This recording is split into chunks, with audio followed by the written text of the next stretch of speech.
All right, everybody, what's up? Welcome to Horseshoe Talk. It's a show covering Indianapolis Colts, presented by the Gonzo Sports Room Network and the ASAP All Sports All Plays Network.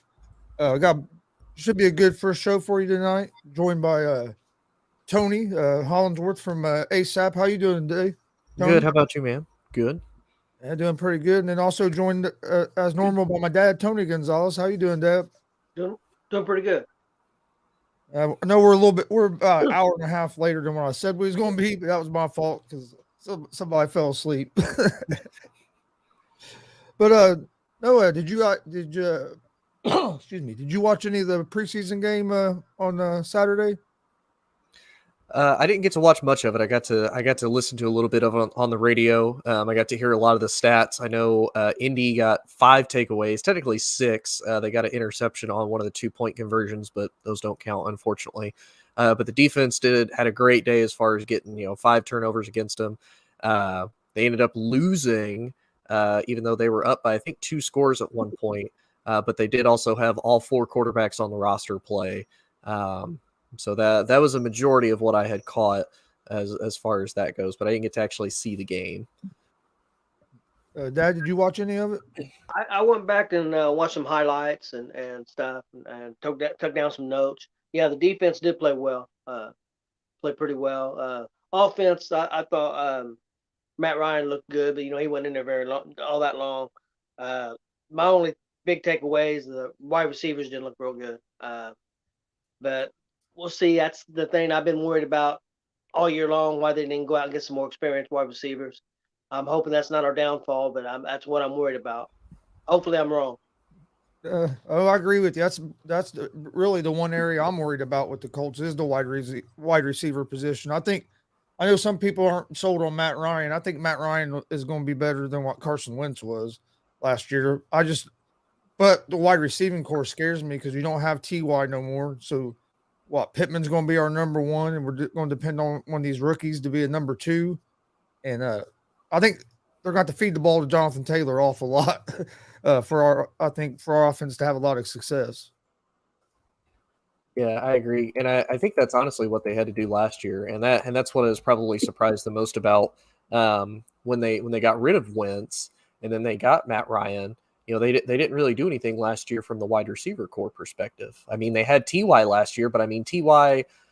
As much as I've loved watching Ty throughout the years, this is kind of coming to the end of Ty's golden years in that career, and it's a shame because he's been great for Indy for a long time. I remember when him and Luck first came to Indy and they were lighting up the league, but yeah, I'm really surprised that they didn't address that wide receiver position more in free agency. I figured for sure Julio would have probably came just because of Matt Ryan, maybe try to rebuild a little bit of that chemistry.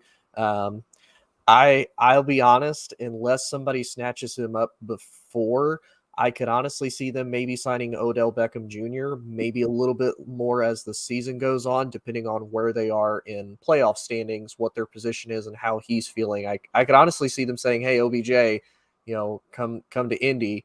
Why not give it a shot?" Yeah, I think that could be a possibility. I don't understand why they haven't done anything at the receiver position. I agreed with you. I thought for sure they would probably going to bring in Julio, just because of that connection with Matt Ryan. We haven't done that. Then I thought, well, they'll probably bring in OBJ, even though I haven't always been the biggest OBJ fan, but in our position right now, I think he could help us. But and then I agree with you. Hilton is just getting up there where he's went through his course, especially with Indy. He hasn't been able to stay healthy the last couple of years. Uh, I hope they do something, but I don't even know other than OBJ. Is there any big? I don't even know if there's really any other receivers out there that's going to be available. Not with Yeah, experience. yeah, not to my knowledge. And I was looking, I think combined, there's 29 years of experience between all of the Colts wide receivers. And I don't think anybody has been in the league longer than 5 years. I think everybody, for the most part, has been in the league for 4. And like you said, Michael Pittman's going to be the one, which I haven't been a big Michael Pittman fan. Joe gives me a lot of grief about that on Jawing and Balling. It is mainly just the number thing. Like he didn't want to give 11 to Wentz, even though he never had 11 throughout his entire high school or college career. He never had 11. He gets it for the Colts, and he's like, no, I'm keeping it. Yeah, that was honestly a big issue with really, I would say, a lot of teams this year that really needed a lot of wide receiver help. Was there wasn't a lot in free agency. It was a good wide receiver draft, but as far as anything other outside of that, no. And I'm really surprised, being also a Cowboys fan, that they weren't in a little bit more of a bigger dogfight with Cleveland as far as going after Amari Cooper. I feel like they would have probably given up a little bit more, and they would still be able to have the cap space to bring Amari in, have a true number one, and have a good young veteran wide receiver, leading your wide receiver core. Yeah. See, Randy says, Colts fan here. I think the biggest problem will be the wide receiver position. I agree with that. Biggest question is, can Mo live up to his potential? See, he said the same thing as me. Not a huge OBJ fan, but agree at this point we need help. And Glenn, every team from last year's playoffs had playmaking wideouts. That's true. That's what worries me. Of course, Ray Cruz had to get on here and say, go Jaguars. And then Randy Jowers, honest question, is Pittman a true number one? Man, I don't know. I think he's shown some flashes last year and maybe being able to get to that level, but I don't know if he's ready to be a number one yet.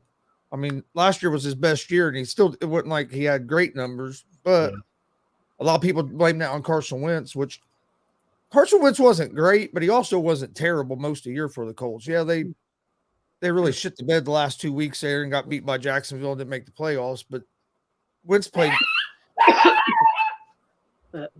bad, but so did our defense. The whole team played bad the last 2 weeks.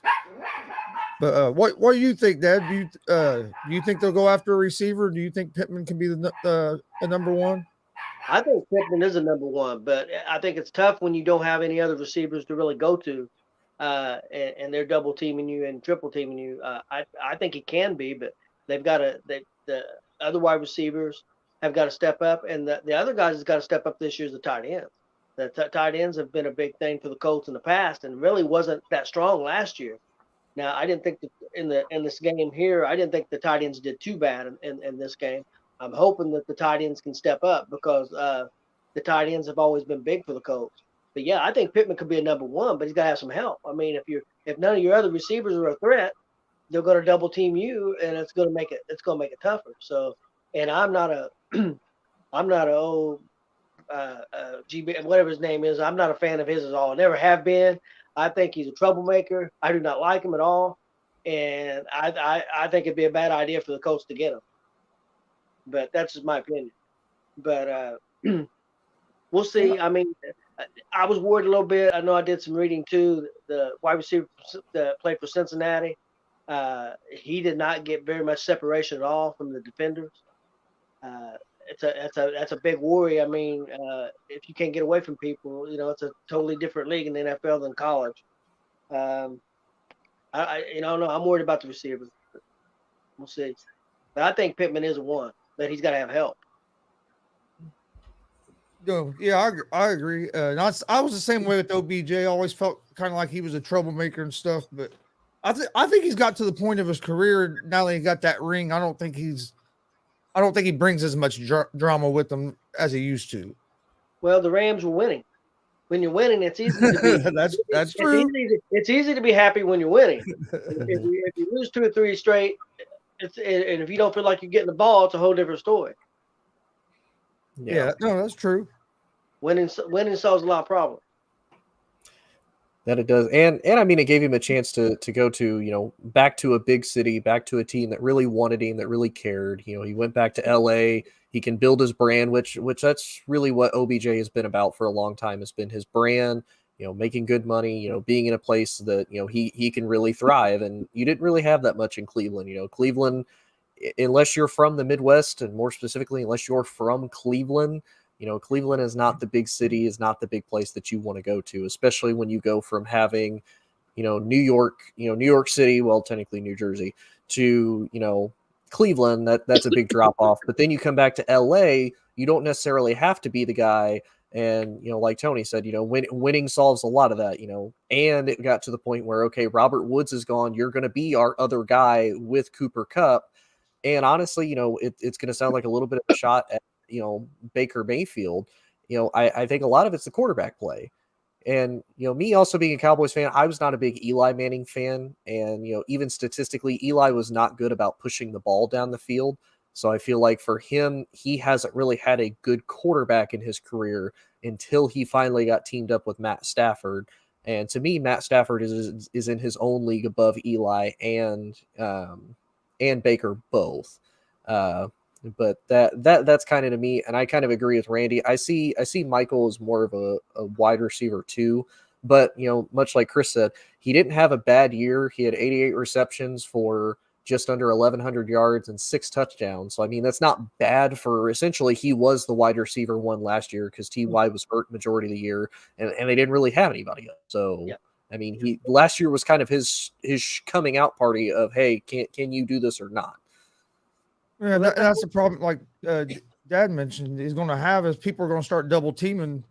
If he's our best option, they're going to get double teamed because there's nobody on the other side. Not yet, anyway. I know they brought in that, or not brought in that. Strachan got moved up off the physically unable to perform list. Michael Strachan, and I guess the Colts are high on him, but they've been not high on their receivers for the last couple of years, and I haven't seen why they're high on the receiving core. My question I had was, do you think that if the Colts don't have a good season this year, do you think Frank Reich could be on the hot seat after putting his neck out there for wins and that not working out? And then if they bring in Matt Ryan and that don't work out again, do you think maybe the Colts move on from Reich? Hey, Tony, you want to take that one first? I think if they have a winning record, I think he'll be fine. If they have a losing record, I think he'll be gone. Yeah, I think so. I think now this is what Frank's 4th year, if I remember right, because he came in 2018. I think so. Yeah, this will be his 4th. Yep. Yeah. I think this will be the last one because you think about they essentially gave up a 1st-round pick for Wentz to only immediately trade him and say that was a mistake. They were able to get, luckily, Matt Ryan for pretty much, pennies on the dollar. And kind of like you said, Chris, I'm excited to see what Matt Ryan does. I've always been a big Matt Ryan fan. I think for him, he was just stuck in Atlanta for such a long time. And it's not like Atlanta didn't have a lot of talent for many years. They finally built that team up. He went to a Super Bowl. Obviously, everybody knows what happened in that Super Bowl. But then after that, it's like, everything has just gone downhill. Dan Quinn, he ended up not being a great coach after that. The team started to progressively go downhill. They've been terrible on the defensive side of the ball. Offensively, they haven't really replaced a lot of their weapons.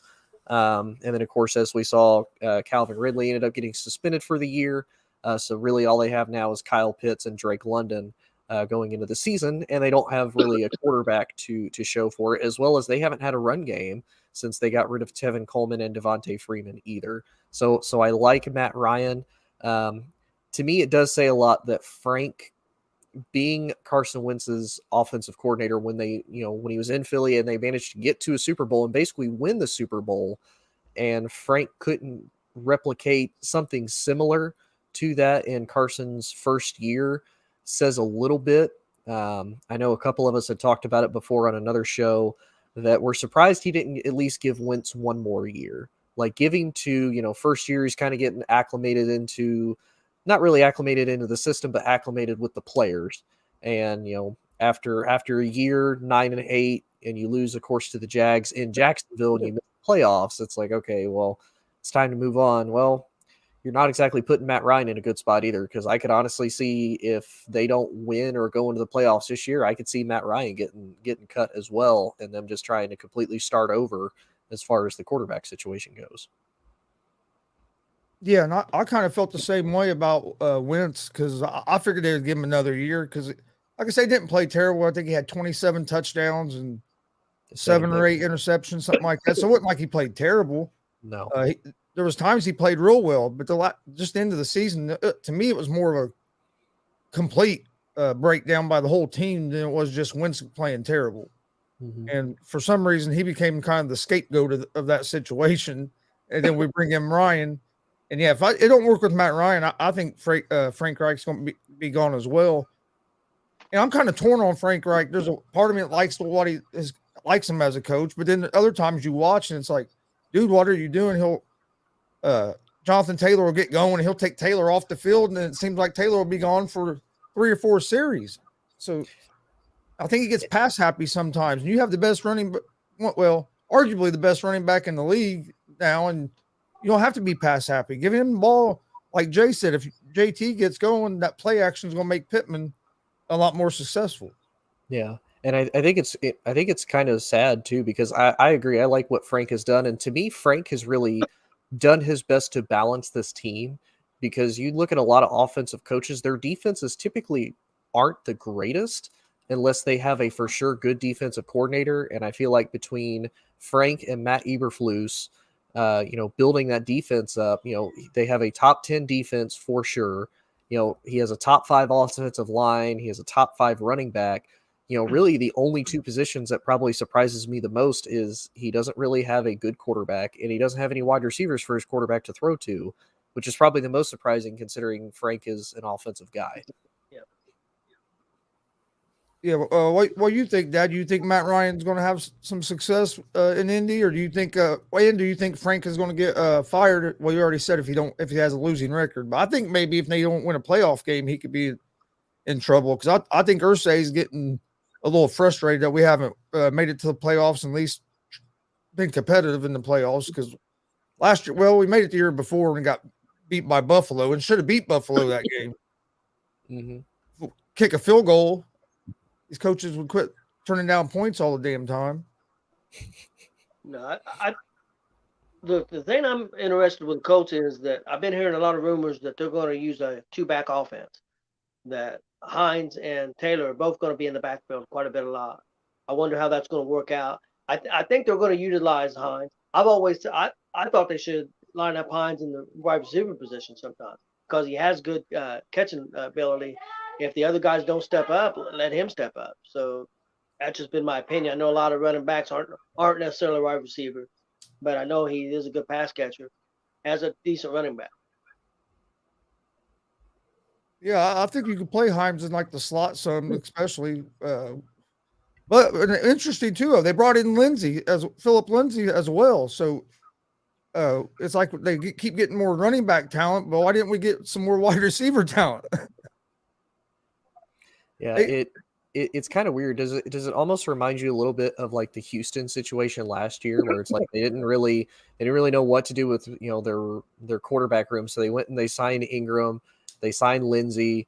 They had like you said, they had like 4 like Pro Bowl perennial running backs, and it's like they didn't use any of them when they had them in Houston, and you're kind of like, wait, what, why? Like, why did y'all do all this, but you didn't shore up anything else? And what about the Colts GM? You think that if they have a losing season and Frank's gone, do you think the GM could be in trouble? I don't think he's done a real bad job. I mean, but again, some of the decisions on the wide receivers got to be his decisions too. So, I would think if Wright's gone, I would think he would have a shot of being gone also. Yeah, I think it's a possibility. Kind of like Tony said, it's not like he's built a bad team. Like that's probably the other part where you're kind of sitting here and you're like, well, do they fire him or not? Again, he's managed to build a top 10 defense, a complete 180 from, where they were a few years ago, where the defense was just kind of meh. They got DeForest Buckner. You have Shaquille, aka Darius Leonard. That secondary, who honestly, kind of a bunch of no names, but I mean, they'll pick you off with no issues. And again, you built a top 5 offensive line. You have Quentin Nelson, who's been fantastic. Now, I will say the last couple years after Costanzo retired, the offensive line on the left side has been a little bit shaky. So I think that's kind of an issue. And, you managed to grab Jonathan Taylor, who was great. I remember watching him at Wisconsin. He was a killer in the run game. So it's like, it's not like he's built a bad team. And honestly, if he does get fired, whoever inherits this team, they're going to get an extra 2 or 3 years just because of what the GM has built here right now currently. Yeah, because you're right. I mean, they're solid everywhere. Like I said, the receiving position is the one position that worries me a lot. I do agree with you. We do need to replace Constanzo on that left side. I think they had a rookie play there last year, so I expect him to be a little bit better this year. But I think that was some of our problem toward the end of the season when we was having trouble running the ball. Was that left side of that line?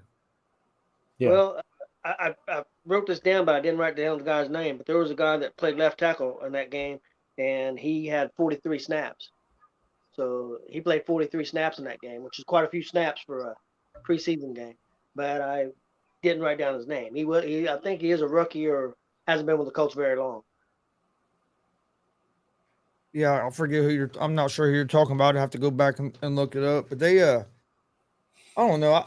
I think Ballard might, even if they get rid of Reich, I think Ballard might get a pass and not get fired yet, just because of how good the rest of the team is besides the quarterback position.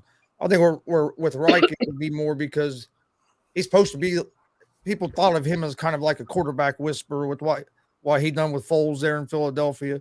Well, speaking of Foles, we have him on our roster now as well, which he didn't play bad in that preseason game either. But so I think that's why Reich would be in more trouble, just because he's supposed to be like that quarterback whisperer guy, and he hasn't been able to get that position taken care of at the level it needs to be yet in his tenure at the Colts. And I'll be honest, So again, I watch a lot of college football, if y'all guys don't know. And I was super excited that they got Sam Ehlinger because, again, I watched him at Texas. I thought he was great. And I was like, he could be that perfect, like, Carson Wentz 2.0 that Frank would potentially be looking for, because he can throw the ball, he can move it, but he's big and he's athletic. Like, everything that you watched Carson Wentz do that year that they went on to the Super Bowl, Sam Ehlinger did at Texas. Yeah. So I'm like, that would be perfect if Frank would just invest a little bit more into him, and again, just give him the tools to be able to succeed more than anything. Yeah, that was funny because I liked Ehlinger too, and I thought that he was going to be the guy that might take over the team after Wentz left. Yep.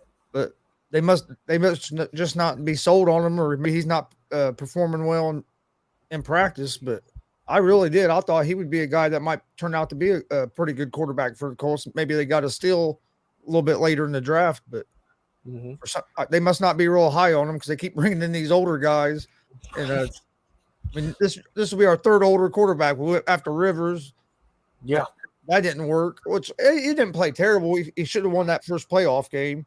And then of course last year with the Wentz, and now we're trying Matt Ryan. So there really very many veteran quarterbacks we can go get to try if Matt Ryan don't work. I think it's time to go with a young guy and see what happens, because I mean there's only so many of these Matt Ryans and Carson Wentz that you can go try to trade for. Yeah, the Indianapolis had an article today on Ehlinger and was questioning, should Ehlinger be the backup or should it be the guy you said that they picked up from Philly? Nick Foles. Because Ehlinger went 12 of 13 in that game. Of course, he was probably the third string, so you're playing against probably weaker players. So that's sometimes kind of hard to say. I know Foles had an interception in the game too, but they was already questioning, which sports writers got to write something. So yeah, I like Ehlinger. I think he could still be an NFL quarterback possibly, but he is young. Well, Chris, I want to ask you a question because it just kind of popped into my head. Because you're going to have a better quarterback draft next year, Bryce Young may or may not potentially be on the table. Spencer Rattler may or may not. Caleb Williams. You have a lot of these kind of good, bigger name quarterbacks.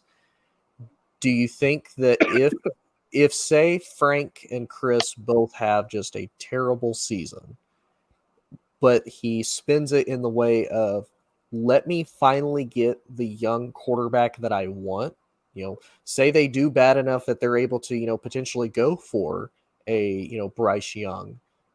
Do you think that could potentially be one of those, like, look, let me get a young quarterback to actually work with that I want, that's a talented draft pick, before you decide whether or not you want to fire me. Because I feel like, honestly, for the Colts, like you mentioned, Chris, there's not going to be a lot of big free agent names out there next year. No. And, good quarterbacks are a dime a dozen. Let's see, Kirk Cousins signed an extension. But you're not going to be able to get Kirk. Kirk might be the only other one that maybe might be out there after that. You could maybe try to go get Baker or Sam, but I mean, Well, you're more or less kind of in the same situation you were with, this Carson Wentz. How about Baltimore's quarterback? Jackson, if he's available. But the other bad thing too that I kind of have to warn, that I try to warn a lot of Ravens fans about, is this is mirroring what happened when Joe Flacco, after they won the Super Bowl, they paid him a ton of money, and then the team started to suffer and regress because of it. And don't get me wrong, Lamar deserves the money. Great quarterback. But again, he'd be kind of going to the same thing of a good offensive line, great defense, doesn't have a lot of wide receiver help to throw to, and his wide receivers are going to have to block for him because he likes to run. Yeah, he might be available, but honestly, I don't know if I would be if I'd really like to go in with Lamar Jackson for the Colts, just for that fact. You got to change your whole style of play on the offensive side of the ball, because your receivers and tight ends have to become real block heavy, because he's going to run so much. But I mean, with the receivers we have right now, it might be a good thing to be more run heavy like that. But no, to answer your question though, I think if they do that bad where they would have a top high pick to get a quarterback, I think Reich will be gone. I think Irsay, just the way, just because of what Irsay done when Peyton was there. Peyton was hurt. They had that bad season. Yep. Peyton, they had it all worked out that Polian was coming back, Peyton was coming back, and then the next day, Irsay changed his mind and everything changed. And they got rid of Polian, which I didn't agree with either, because he's one of the best. He's been one of the best guys to put rosters together. And look what he done with Buffalo. Well, the Colts. I think he was when he with the Panthers when they first came in as an expansion team.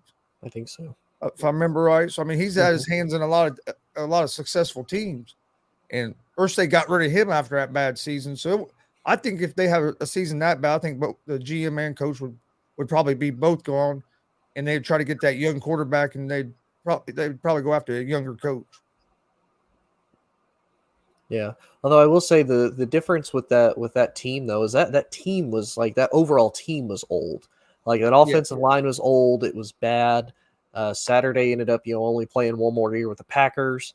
That defense as a whole was old. I think Gary Brackett went to the Vikings, but I don't know if he actually made the final roster for them or not.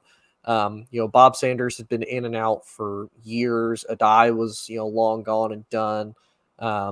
Donald Brown wasn't terrible. You lost Pierre Garçon. Reggie Wayne was still a positive. Dallas Clark was done. I think he ended up going. I know he ended up going to Tampa Bay and Baltimore both. So really, I mean, overall, that 2011, it was that whole entire team. It was they were still kind of riding that 2009 Super Bowl appearance with the Saints. So it's that. Yeah, it's that whole team was. I think they were just ready to do something new. And them happening to go, 2-14 that year after, Peyton's sideline, I think that just was okay, well, here's our chance to basically start fresh completely.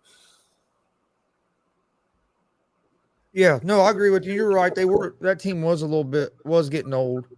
Peyton Manning's my favorite player of all time, so was always a little sour about them getting rid of him. Because of course, I felt like he could still play, and he had a few more years of success there in Denver. Mm-hmm. That last Super Bowl, he wasn't playing very well, but that first year he was playing at an MVP level there.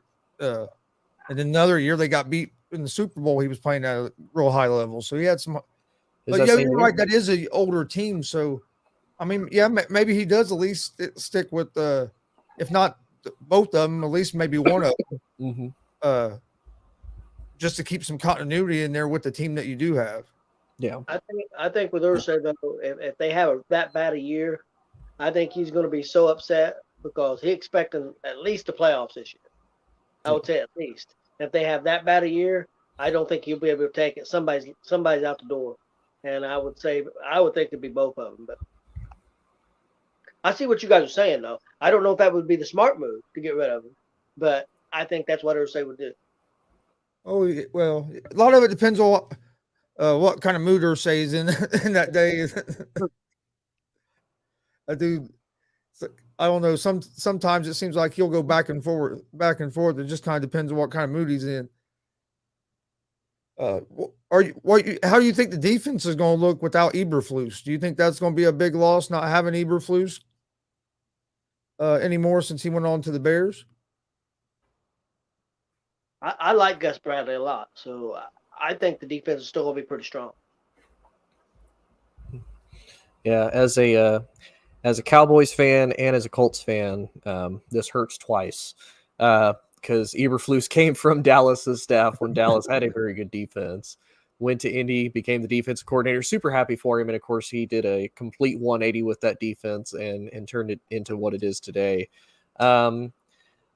I would say I'm a little nervous. I don't think Gus Bradley is bad, but I think it's when him and Dan Quinn both built that defense up in Seattle, it's one of those people have tried to replicate that a lot, and they get close, but they don't have the same level of production, and I almost worry that maybe Indy kind of falls into that trap. Maybe a lot of the same schemes, a lot of those same, plays kind of re-come up. Because you got to think, he was also the head coach of Jacksonville at one point. Yes. So it's like, how much of that kind of plays into the factor of at least just in their own division of, oh yeah, we've seen this before. Now we know what to expect. Now we know how to take advantage of it. Now we know what to do. I still think they're going to be a talented defense. Again, with just all the names that are on paper, how the team has been the last couple of years cohesively. I don't think it's going to be a Washington situation where they just completely forget how to play defense and go straight to the bottom. I don't know what happened there. Oh man, I was like, how do you have 4 first-round picks just on your defensive line and you're like bottom 5th in the league in defense? But I still think he'll do good. They maybe regress a little bit. But I mean, only to maybe like 12th or 13th. Like they're not going to fall completely out of relevancy. I think they're still going to be good though.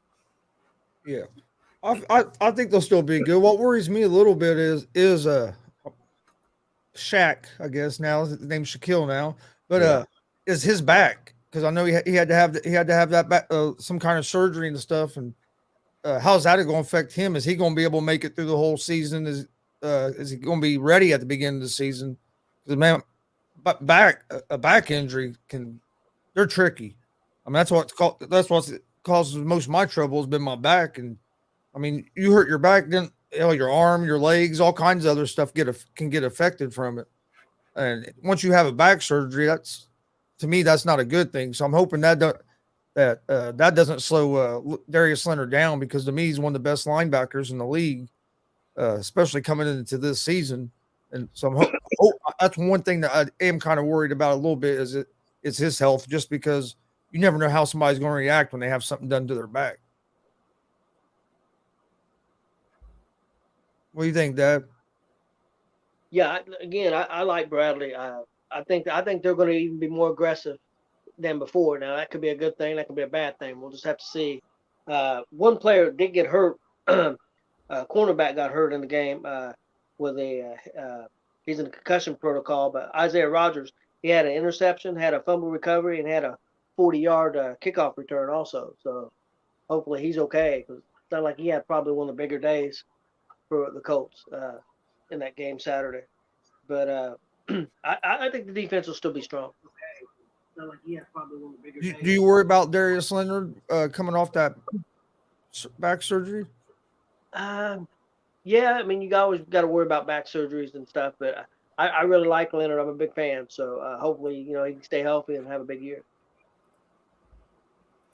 Yeah, and like you said, Chris, it's one of those, whenever you have anything like with your back, with your muscles, anything like that, we've seen a lot of guys that hurts them for a long time, and they almost always have issues, even periodically, especially whenever Like we've seen guys, they start out the year, if they have a hamstring injury, I can guarantee you about 3-4 games in, they're going to have another hamstring injury, and they're going to keep having that injury for, pretty much the rest of the year. Because for the they most can't part. rest. They can't take enough time off to rest to let it get to heal. Well, and then by the time that you even get to the point where you can, you're like, okay, now I need to get back into game shape. Now I need to get back to where I'm going. Exactly. And then you get it. And the point where you can, you're like, okay, now I need to get back. Yeah, and then you get back into it again. So I think he'll still be good, but it's going to be a long year for him if that's the case. Yes. And that's one thing you do have to get, Dad, that you brought up about the cornerbacks, about that guy getting hurt, but that's something you do have to give Ballard credit for. The Colts have been good at drafting some secondary guys, because our secondary a few years ago wasn't very good. And then last year, we started getting a lot more last couple of years, I should say, we started getting a lot more interceptions. Our cornerbacks are playing a little more aggressive. So that is one position that Ballard has done a great job at drafting. I just think the quarterback position is that one position that he hasn't been able to get the right person to fit that puzzle with everything else that the Colts have. Because I mean, if you look defensively, especially in the secondary, they've drafted some pretty good guys. Mm-hmm. So he drafted a lot of good guys, and even if he's not the same corner that he was a few years ago, adding Xavier Rhodes, that was big. Because Yes. Even if he's not producing, the experience, the knowledge that he brings to the team as well, I think made a big difference for that young secondary too. It's like, okay, these are a bunch of guys, we don't know the names, we don't know if they're proven or not, we don't know what they're going to do, and you have a guy like him come in as a veteran and completely change everything. And then this year you also added Stephon Gilmore back there as well, another veteran that can help the young guys with all the experience he has. And according to camp, he's had a very good camp. Like he picked off Matt Ryan for a pick 6 apparently in camp, and Matt's like, I wish I could say that was the first time he's done that to me, but he's done that to me a couple times. Yeah, he with their cornerbacks, they're going to get a lot of picks, I think, this year. But man, it's a wide receiver position that every time, that's the one thing that always I go back to. That's really scares me, because we just, Jonathan Taylor is going to have to get going to really open that play action, or I think our offense is really going to struggle to move the ball. Do you think that Ryan, because he is a veteran quarterback and he's pretty accurate, do you think that he can elevate some of the younger receivers because of being accurate? And with Atlanta, he didn't have the running game anymore. He's going to have a running game. He's going to have a better offensive line, a lot better offensive line than he had in Atlanta. Do you with having such a good running game, do you think that will help the wide receivers be better because you got a more accurate quarterback? I hope so. I mean, I would think it would, because he's going to make some, especially on the slants and stuff. Ryan's going to position the ball in a better position than what Wentz did a lot. Because you'll see, like on slants, sometimes with Wentz, it could be a little behind the guy. I think things like that will help with Matt Ryan. Because I honestly do. I think Ryan has a couple years left in him of playing at a pretty high level. I don't think he's done. I think it was just Atlanta was just a bad situation right now. He really didn't have a whole lot of weapons to throw the ball to, and like you said, when he did, the offensive line, they didn't protect him. I think if the offensive line plays well, I think Ryan's going to have a real solid season. I do think he could help the receivers in the short game. The problem with the receivers, I'm afraid of, is going to be like you mentioned with that rookie, is if they can't get off the blocks and get open, because it don't matter how good of a quarterback you have, if you can't at least give him a little some kind of a target to throw the ball to, it's not going to matter. So they got to be able to get off those blocks. So that's going to be what's going to worry me, is can the receivers create some kind of separation to give Matt Ryan a chance to throw him to get the ball in there. Yeah, and I think the other thing too that Randy even put up, can Mo Alley Cox live up to his potential? And I agree, Yes. because if you look at Matt for a majority of his career, he's had a top 10 tight end for the most part. He had Tony Gonzalez there for a few years. There's a couple years he didn't. We kind of saw his play be affected as a result. And then, now he had Kyle Pitts there for a year. So, Mo Alley Cox, he's going to have to step up big. And I think he can, because we saw what he was able to do with Phillip Rivers. And if you look at his body type, his background, his history, all of that says on paper, he should mirror a little bit of an Antonio Gates as far as big body, being able to go up and get it. And again, he had a great year for Phillip Rivers. Phillip Rivers used the snot out of him. Yeah. So yeah, I think Matt can make it work, again, because he's a veteran wide receiver. But kind of like you said, Chris, can these guys get the separation? Can they make a difference? Because we've seen teams, again, being a Dallas fan before, we got Amari Cooper, we had Gallup, we had Beasley, and we had Butler, and it was not pretty. No. It was rough, and that was when Zeke was still pretty decent. And to me, it potentially hurts your offense, because then you become one-dimensional. Okay, well, we know they will throw the ball, but their preference is they're going to feed Jonathan Taylor the ball. Now, like Tony said, I could definitely see them probably using Jonathan Taylor and Naheem Hines more in the backfield as pass catchers. Maybe do a little bit more screens, stuff like that. I could see that. But yeah, I think overall, just the experience that he brings, the fact that he brings a good veteran presence. And again, he's used to not having a whole lot of talent at the wide receiver, especially after Julio left and, Ridley's gone. It's like he's used to having to make do with what he's got.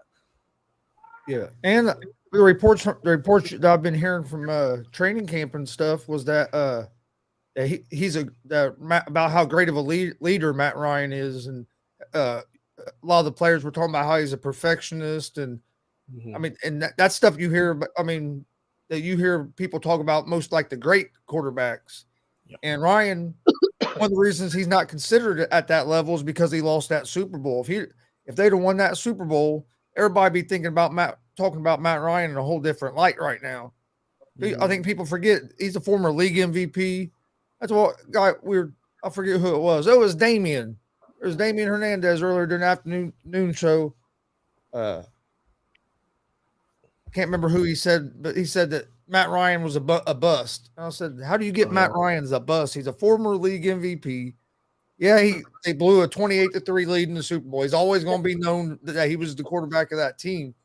But there was a lot of years that Matt Ryan was right up there close to leading the league in yards and stuff, and he played in the Tom Brady era, the Peyton Manning era.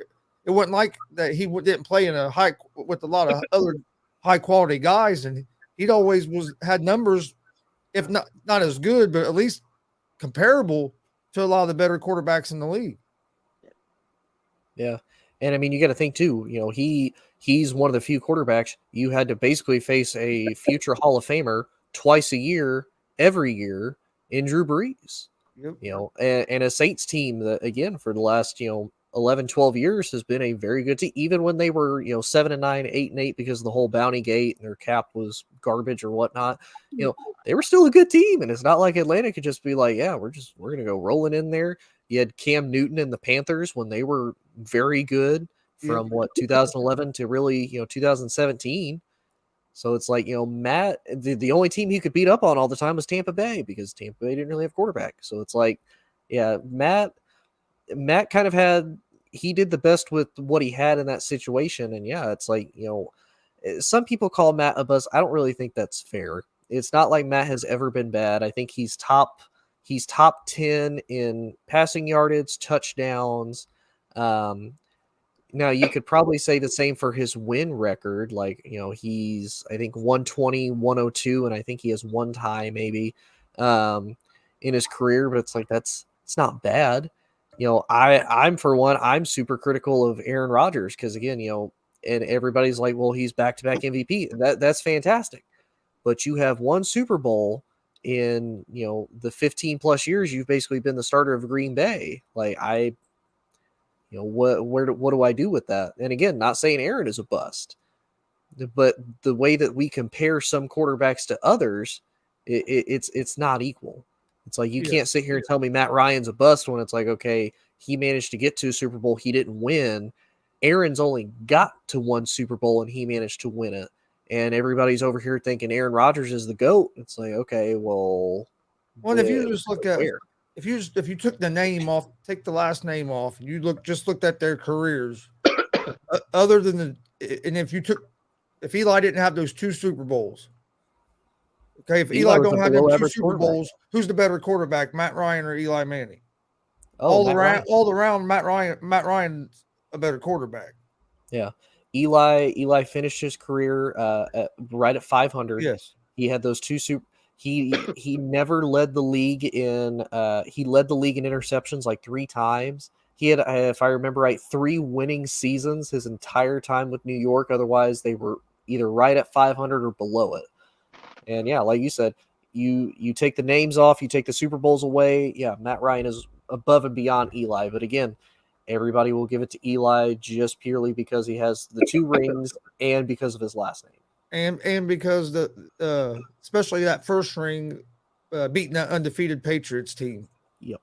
I mean, them 2 Super Bowls is what's going to make Eli a Hall of Famer. He'll get in the Hall of Fame because of them 2 Super Bowls, and mainly because he was the guy. They stopped New England from having that perfect season, so that he's going to get in the Hall of Fame. And there's going to be a lot of quarterbacks, if you just go by numbers, are going to have a lot better numbers than what Eli has. I'm a big Manning guy, so I've followed Eli. I thought he was going to be coming up out of college. I actually thought he might be better than Peyton because he was a little more athletic. Mm-hmm. But he didn't have the mind for the game like Peyton did. No. But I'm real excited for the nephew Arch Yes. coming up. I've seen him watch a couple of his high school games on TV, and he's good. I'd like to see somehow him end up with the Colts, get another Manning. I don't know if he will. I kind of noticed that thing. It was like, Arch was on the Saints. He wore number 8. So Peyton ended up going to an AFC team. He wears 18. And then, Eli, he wears 10. And, he goes to an NFC team. So honestly, I think if the cards land right, which they probably will, I could see Arch honestly going to an AFC team, but I don't see him following in like their family's footsteps. No, I agree because of look what he did with the college. Yeah, Texas. You know what I mean? Yeah. A lot of people was expecting him to either go to Ole Miss or maybe Tennessee because that's where his uncle's with his grandpa. Mm-hmm. He's like, nope, I'm going to Texas. Yeah. Well, and you got to think about it too. It's if he goes to one of those teams, Yes. He's not like Eli, he's not like Peyton. And same if he goes to the Colts, if he goes to the Giants, the Broncos, the Saints. Oh, well, he's not like his dad. He's not like, or his grandpa. He's not like his uncles. It's like, I don't see him doing that. Yeah, because it'd be a lot more pressure get put on him, exactly by the fans like that, because he's already going to have pressure put on because of his last name, and then if he goes to somewhere that they've played at, it's even going to be it'll even be worse. Yeah. What were you going to say, Dad? Oh, nothing really. Okay, I thought you just started to say something, but no. But back to the Colts. Do you think? I mean, man, who would they go if they don't say Matt Ryan? Say they go like 9-8. Where do you go from there? Because, like you said, there's not going to be a whole lot of quarterbacks out there, and you don't have the draft picks where you're not going to get a high draft pick if you finish 9-8. So you're stuck kind of in that no man's land because you're either going to have to figure out a way to trade up to get a quarterback, or you're going to be stuck with one of the young guys you have on your roster, and they haven't showed anything that says that they believe in Ellinger. So if this don't work this year, I don't know where the Colts go, because I don't know if it's going to be something they'll be able to fix over the offseason. They'll probably maybe try another quarterback, but who are they going to get? Jimmy G? It's going to be somebody like that. You say, Tony, you want to take that first? I like Jimmy G because he wins games, but I know a lot of people don't like his numbers, but he wins games. Sometimes that's not a bad thing.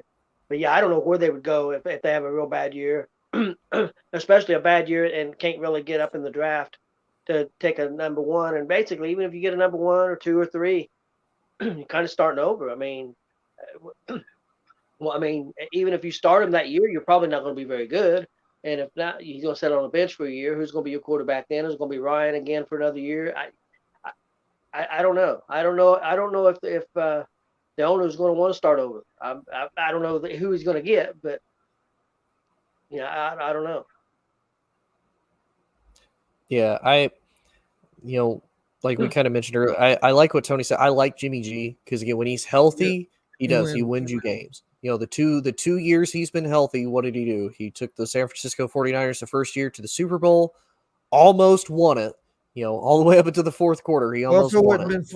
Wouldn't been for that bullcrap offensive pass interference call on George Kittle before halftime that took a touchdown away, that they probably still win that game. Potentially, and you got to think about it too. That very last play he had, that very last chance, he overthrew the receiver. That would have been a for sure touchdown as well. Other than that, I mean, Baker may or may not be out of Carolina. Sam Darnold may or may not be out of Carolina. 2 former first round picks that I think everybody, for the most part, depending on if one of them has a outstanding year this year, we're going to probably label as busts. Those are going to be 2 options. Russ went to Denver. Watson is in Cleveland, and even if he wasn't, I don't think Indy would ever want to touch that with a 10-foot pole, nor should they. Tua maybe might be available, but again, another potential first-round bust of a quarterback. I'm not sold on Tua either. Kirk Cousins, I think Kirk Cousins, if I remember right, signed an extension or at least signed one more deal. But again, do you even want to try with Kirk? Because again, not like Kirk isn't statistically a bad quarterback, but again, that win-loss column is where you're like, you're a little bit more hesitant. Daniel Jones is obviously going to be a free agent, but please no, please whatever Indy does, please don't go after Daniel Jones. There's just not a lot, and I think even contract-wise, I don't think there's going to be enough guys that are going to be up for contracts that the teams are going to be like, nope, we don't want you. Kyler got his, and we knew, and because again, they're kind of in the same situation. It's like, okay, well, if we move off of him, what do we do? Who do we go get? And kind of the same for the Colts. I think even if they did, it's not like they're bad enough that they're going to go, 2-15, 3-14. Like, this is still going to be a team that you could still very easily finish, 7-10, 6-11. You're going to be bad, but you're not going to be bad enough that you're going to have a top 10 pick to go grab somebody that you want. So and unless they make just some, wild, crazy trade for somebody, but you're going to have to give up a lot of capital for it. And Damian asked here, Cam Newton is a free agent. I think he's I don't think his shoulder's right. I don't think that shoulder's been right since he had that last surgery. Because when he was in New England, there was times he would go back to throw the ball, and it would just like go straight down in the dirt. And then other times it looked pretty good, but I don't know. I think there's still something wrong with that right shoulder. I don't think they was able to repair it as well as they hoped. Yeah, and I don't think that, and he doesn't really fit the style that they would want to do either. Like, again, he's a big body, like Wentz and like Ellinger. But again, at least the difference is they can throw it when they need to, whereas Cam, I don't know if Cam can make those throws. Yeah, especially at this point in his career, I don't think he can stand in the pocket and make those throws, and he can't run like he used to either. No, that's what people forget. That's what the thing that could hurt Lamar Jackson later in his career as he starts to get older is if he don't develop as a passer, that's going to shorten his tenure as a quarterback, because the running, once you start losing some of the athletic ability, he's not going to be able to outrun everybody anymore. Yeah. And then you got to be able to read the defense and play out of the pocket. So that's like the thing I worry about, like with Lamar Jackson. How many years is he going to be able to run the ball and take that kind of punishment before he can't anymore? And then when he can't, is his arm talent going to be enough to keep you winning games when he can't run the ball like that? Yeah, I think it's something. That's something to watch with Jalen Hurts. I think a lot of these guys are starting to be more run first oriented. And don't get me wrong, it works. A lot of times it gains yards and it can work, but I think it can shorten the quarterback's career especially if they don't work on developing their passing. Because if you can do both, then you're unstoppable. But then as you get older, that's why Brady can play so long. He's a pocket passer. He don't have to run or move that much. He takes his drop back, throws the ball. And, but like the way Jackson plays, I don't see him being able to play to no 39 or 40. No. And I think that's what no. got Cam Newton too, is just the style. Are you guys sold on Hurts? I'm not. I'm not yet. I want to see actually what happens this season. I like him. I watched him at Alabama. I watched him at Oklahoma. I think he's done well. Again, considering last year the Eagles were supposed to be at the bottom of the NFC East, like according to everybody's records, according to everything on paper, they were supposed to be the worst team in the NFC East, and they ended up sneaking in as a wild card. I mean, again, with him as a quarterback, it's a little impressive that again he was still able to do that. Now, don't get me wrong, there's probably a lot he still needs to do as far as throwing the ball, but for the Eagles, it's kind of the same way. Last year the only really good wide receiver that they had was Devontae Smith. Like, I'm not gonna lie, as a Dallas fan, I laughed when they got Jalen Reagor. I thought that was the greatest move ever. It was like that's fantastic. But they got rid of Ertz. Goddard is a solid tight end, and they don't really have that. They have a good run game in Jalen Hurts. I don't feel like they have a good running game in Sanders. I don't like Boston Scott. But again, now they have Devontae Smith. He's going into year 2. They got AJ Brown. So I think now this is kind of his prove it year. And I think this will determine whether or not Jalen Hurts has it, which I think he does. I think ever since Nick Foles came in to the Eagles and, managed to win them a Super Bowl for a backup quarterback that, again, when he came in, it was like, oh, he's, I remember watching him his rookie year. He was fantastic. He left. He became the Nick Foles we know today. He came back again. He becomes super Nick Foles. And then he left again and he becomes Nick Foles that we all know and, love. So I don't think they put enough of an investment into Hurts because, again, they had Wentz. They're like, all right, we got, Wentz is our guy. Wentz is our guy. Okay, Wentz isn't our guy. Hurts, it's your team now. Do what you got to do. So I don't think he's been given a fair shot. Kind of the same with Tua. I don't think either one has really had the full support of their coaching staff and the organization. But with both this year, it's like, okay, we got you big wide receivers, big names that have produced and can be successful. We've retooled offensive lines. We have better defenses. You have better coaches. Let's see what you can do. Especially with Tua there in Miami, because they went and got a new coach. Just basically, that was going to be the Tua whisperer. That, that's the only reason they went and got him was because of that. And you're right, Tua didn't have Flores' support. No, there Flores didn't believe in Tua. Honestly, I said I'm not sold on Hurts, but I'm more sold on Hurts than I am Tua. I like Jalen Hurts more than I do Tua.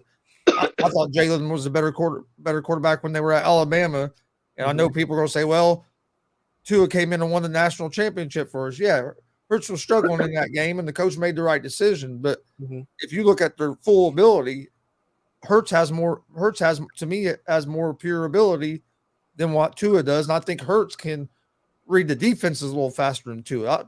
I think Tua just hesitates a lot. You see somebody open, and then by the time he processes it, it's too late, and then you see him kind of hesitate. I think that's his biggest thing is getting to know where, being able to read the defenses a little faster and knowing who's open and who's not a little quicker. And I think part of it too goes back to that injury that Tua had with his hip, because you see it, I think there are times and same with Wentz, once he got that injury, he's out for a while. He's like, okay, I know I could make this play and I could do this, but I don't want to get hurt again. Like you kind of see, like you said, you see that little bit of hesitation, that flinch of like, I could do this, but I may or may not take a hit. So yeah, I kind of agree. I think that's really the killer for both of them is just that hesitancy. But again, like you said, I think Hurts, he's big, he's athletic. He hasn't had an injury like that. He's like, okay, I'm more willing to do it because, it may or may not get me the win. And the way Hurts looking at, if I can have one big year, I'm going to get paid too. Yep. I mean, look at Foles. You mentioned all that stuff, but if you think about it, he's made all that money and probably played less than most players that have made as much as he has. Yep. Yeah, him and Chase Daniel. Chase Daniel has been like a career backup. He has like 50 million career earnings as a backup. I think he's played like I think they said like under 30 snaps like his whole career. Well, yeah, because and then like Foles, wins that Super Bowl, then gets that big contract with Jacksonville, plays 2 games and breaks his collarbone or whatever, and he's out. Yep. And it was Gardner Minshew from that point on. Then he comes to the Colts, and he played most of the season. He missed a couple games, but he played one game with 2 hurt ankles. He went to the Bears. He went to the Bears first, yes. And he beat the Bucks when the Bucks went on to win the Super Bowl. Yep. That was when the Bears still had Nagy. I don't know how that dude ever got a head coaching job. I don't understand how some of these guys get jobs. It's one of those, kind of like the Bill Belichick thing. You're built off of somebody else's success. Matt was built off of Andy Reid's success. So and you notice, where did Matt immediately go back to when he got fired? Kansas City. Just like Patricia and Joe Judge. All went back to New England after they got fired. And Josh McDaniels done the same thing when he got fired at Denver. Out of Denver, yep. Before we get out of here for tonight, what do you think about that? Do you think McDaniels is going to do better this time as a head coach than what he did the last time in Denver? Go ahead, Dad. Yeah, I think he will. How much better, I'm not sure, but I think he will. I think he will. And I think mainly because now he has a quarterback that's established in the league, whereas before you went out, you got Tim Tebow. Tim Tebow obviously did not translate well as far as, throwing the ball from college into the NFL. So I think now that he has really, to me, and what a lot of people would probably consider an underrated quarterback in Derek Carr, I think he'll do better. He has Derek Carr. They got Devontae Adams. The defense is one place they needed to fix, but they potentially have a running back in Josh Jacobs, who I really like. Josh Jacobs, for whatever reason, they're not sold on him anymore. And I'm like, I don't understand that either. I'm super confused. But you have a great wide receiver room with Adams, with Renfro. You have Darren Waller at tight end. So the potential's there. Now, where I think he might suffer a little bit is the division that the Raiders are in, because the Chargers got better and they have Justin Herbert. Yes. The Chiefs are still the Chiefs because you still have Patrick Mahomes, you still have Andy Reid, and now you have the Broncos, who were, as everybody said, they're a quarterback away. Now they have Russell Wilson, who is a capable quarterback and still a very good defense. So I think that's where he might struggle a little bit again, is just because, again, he's in a very stacked division. Yeah, I hate to say it, because I don't care for McDaniels because of what he done to the Colts, but I do think he's going to have I think he'll do better with the Raiders. I don't know how good of a season they'll have this year, just because, like you mentioned, that division. But he's walking into a lot better situation now than what he did in Denver as well. Like you said, I mean, you have a ready-made playoff team there with Las Vegas, with the Raiders. Especially now that you have Adams, I think the offense is going to be, I mean, with all the weapons they got, dude, that offense could be scary.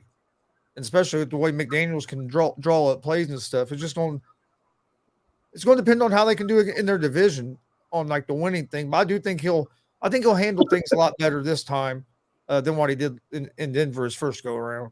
I just don't care for him because the way what he done to the Colts, where he was going to be the coach, and then all of a sudden he backed out. He backed out on him.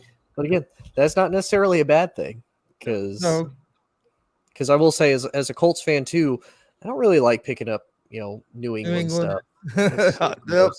It's gross. That's like, even as a Cowboys fan too, I don't like picking up New England stuff. It's gross. Everybody was saying that we were going to get Brady a few years ago, and he was like, I was like, man, you know how hard it would be, how weird it'd be rooting for Tom Brady after all these years of hating him as a Colts fan, and then have to try to root for him.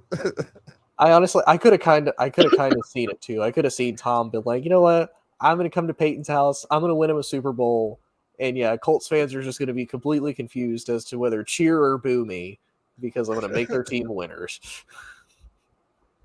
Oh yeah, and I think he wanted to come to Indianapolis. From what I hear, was one of the teams that he wanted to come to, and they decided to go with Rivers or Wentz or whoever instead, which is crazy. Yeah.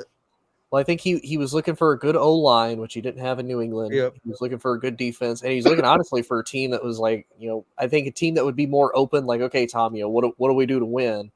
And I know the top. I think the 4 teams that he had it narrowed down to was I know he wanted to go to San Francisco because he wanted to be with the Niners because that's his home. It's his hometown team. I know the Colts were one. Miami was one, as we know with the whole tampering situation. And then Tampa Bay was the other one because, again, same thing. They're a quarterback away. It's like, man, they did great. They just need somebody to throw the ball to them. Not even just somebody throw the ball, somebody that will throw the ball only to them, because that was Winston's problem. He would throw the ball to his team, but he'd also throw just as many to the other team. Yeah. What do you have, like 32 interceptions that year or something like that? 30. I think it was 30. It was over 30.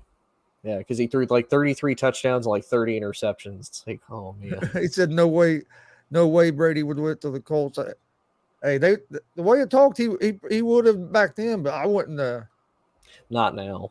Not now, no.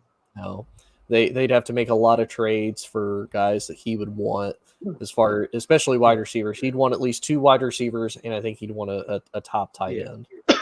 And I think that was the one thing about when he was looking at coming at Indy that we probably were the weakest out of them other teams was we didn't have the receivers that some of the other teams had, and that was one of the things that he didn't have in New England. He didn't have no weapons to throw the ball to anymore. So I don't, even though we had the offensive line, I don't think he wanted to go back into that into a situation where he didn't have weapons on the outside to get the ball to. Yeah, I think if they could have kept Eric Ebron, because I thought he was great when he came here. Especially after he didn't really pan out in Detroit, he came to Indy, kind of revitalized his career. I think if they could have kept Ebron and if they could have gone out and gotten a wide receiver, again, if they would have fought maybe a little harder, well, not currently, but if they would have gone out and fought for somebody that maybe wanted to be traded, like if they would have gone out and got like a Jarvis Landry or Odell or somebody like that, that would have been crazy. Damian, you did not just say you wish Rex goes. Yeah, Rex Grossman. Stop it. Sexy Rexy does not. No, he does not need to be a Colt. He was a Bear and he was in Washington. That's all Rexy needs to be. Yeah, I think Damian earlier said the Colts should get Antonio Brown. We don't want. No, we don't need that either. Even though he's dude's talented, but you don't need all that other stuff that comes with it. No. All right. Not especially when he said that. He feels bad that people aren't going to be able to watch him play, and that he feels bad for himself that he's not able to watch him play. Yeah, like get over yourself, man. You know where he wants to go now, though, don't you? Oh, I know he wants to come to Dallas. Unfortunately, he wants to go to Dallas. Of course he does. What bigger stage? What bigger brand for you to make a butthole of yourself about? Like, no, man. Go to Dallas. And knowing Jerry Jones, hell, it wouldn't surprise me. Jerry. I'll stop being a Cowboys fan right then. I will not. No, I will not be able to support them for that. How'd you become? Before we get out of here, how'd you become a Cowboys fan? My family. So my mom, my uncle, and my grandfather all grew up watching the Cowboys in the 70s when it was Staubach, when it was Landry, and then my brother grew up watching Dallas in the 90s with Aikman and Jimmy Johnson, and of course Barry Switzer. So that's honestly why I kind of stuck with the Cowboys. And I'm not gonna lie, growing up in high school as a Cowboys fan and with Colts fans that they didn't know anything outside of Peyton Manning, I couldn't stand Colts fans for a long time. I was like, man, I can't wait for y'all to get humbled when Peyton's gone. I was like, I can't wait for it. And then Luck came in and it was like, man, I can't really hate Luck. I didn't hate Peyton, to be 100% honest with you. It's just like, man, some of y'all fans, it's like, y'all don't know failure yet. Like I'm waiting for reality to end for people to know failure. Yeah. I was around before Peyton got there. It went through that failure. Yeah. And then when Peyton got there, then you do kind of get spoiled, because when they had that year where they were like 3-13, when he had that, 2-14, 3-13. Mm-hmm. When they had that year, it was like, man, this sucks. We're terrible again. But they got lucky. Well, there for a while having luck, and then of course didn't put an offensive line in front of him to protect him, and now he's gone. Because I think he could be would have been right up there as with the offensive line. He'd been right up there as as the best quarterback in the league. And for sure. And to lose him 2 weeks before the season was just unreal. And I think that's what hurt people the most is it's the timing that he did it. If he would have done it earlier and they could have potentially prepared, I don't think people would have been as upset. But I think just the timing of when he did it was couldn't have been worse. Oh man, some people were real upset. I mean, I was Oh, yeah. upset, but I'm like, hey man, if the dude don't want to play no more, he don't want to play no more. But other people, they want to kill him. I'm like, come on. Yeah. Oh no, people. Yeah, some people take this shit overboard, man. It's like, hey, I wanted them to play too because I'd like to see the Colts win another Super Bowl, but I can't blame the dude either. Hell, he suffered a lacerated kidney on the football field. I mean, and have you seen him now? Everybody was talking about, oh, he's going to play. He's going to play. Hell, the dude's small now. He don't even look like the same person. Yeah, he doesn't have to put that weight on anymore. And I think they have tried to recruit him to be they recruited him to at least for the national championship to be a college football analyst, which Okay. I think he could do. I think he'd be good at it. I do too. I'm glad he's doing that. I'll have to check that out. Mm-hmm. Speaking of them analysts, ESPN messed up big time by not putting McAfee on their Monday night crew a couple of years ago when they were talking about it. Because man, he's one of the hottest things going right now, and you just basically said no to him. Them and Fox both, because he did a couple broadcasts for Fox, and I was like, this dude's hilarious. I'm like, you need to capitalize on it. Nope. Why? Now he's in WWE having a blast. Making money. Yeah, making money, having a blast.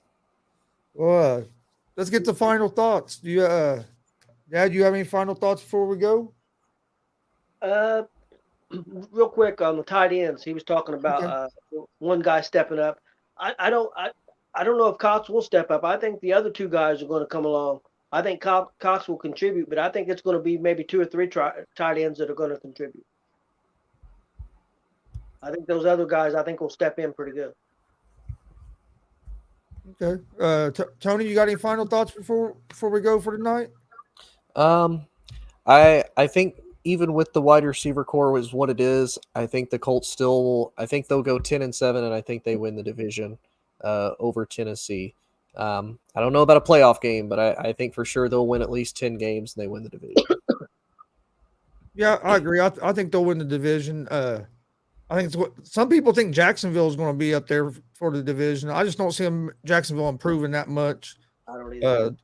That quick, but no, I think Colts have a real good chance of winning the division. And then when you get in the playoffs, you never know. I mean, last time we won the Super Bowl, a lot of people, nobody would have thought we was going to win the Super Bowl that year the way our defense played all year long. And then Sanders came back at the right time. Colts get hot and go on that run. So you never know what's going to happen if you can get to the dance. I think they'll win the division. I want to thank everybody for watching. I want to thank Tony for coming on. And like I said, man, you're more welcome to come on it anytime. This show will be live Mondays and Fridays at 6 p.m. Eastern. We'll be starting at 6 from now on. I'll make sure at least maybe I might start setting an alarm that way. If I do fall asleep, it'll wake me up. Yeah, there you go. I'm gonna start telling Eli, hey, come back and check on me. If I'm asleep, wake me up. Well, they got me on this nerve and muscle medicine, man. I have to take it, but I take so much that a lot of times it'll make me real drowsy. So if I stop doing anything, there's times I've woke up with my forehead right here on my table in the bedroom. It's just it's like when I stop doing anything, I might just go to sleep. Oh no. So it's a struggle sometimes, but hey, we'll get through it. But yeah, we'll be live Friday night at 6 p.m. Eastern. If you have anything you want to hear us talk about the Colts, send it to us on social media or put it in the comment section. I love that the comment section was popping tonight. That's always a good thing when there's people interacting. But other than that, thanks for joining us, and we will see you guys on Friday at 6 p.m. for another episode of Horseshoe Talk. Whole sports all plays. Whole sports all plays. Whole sports all plays.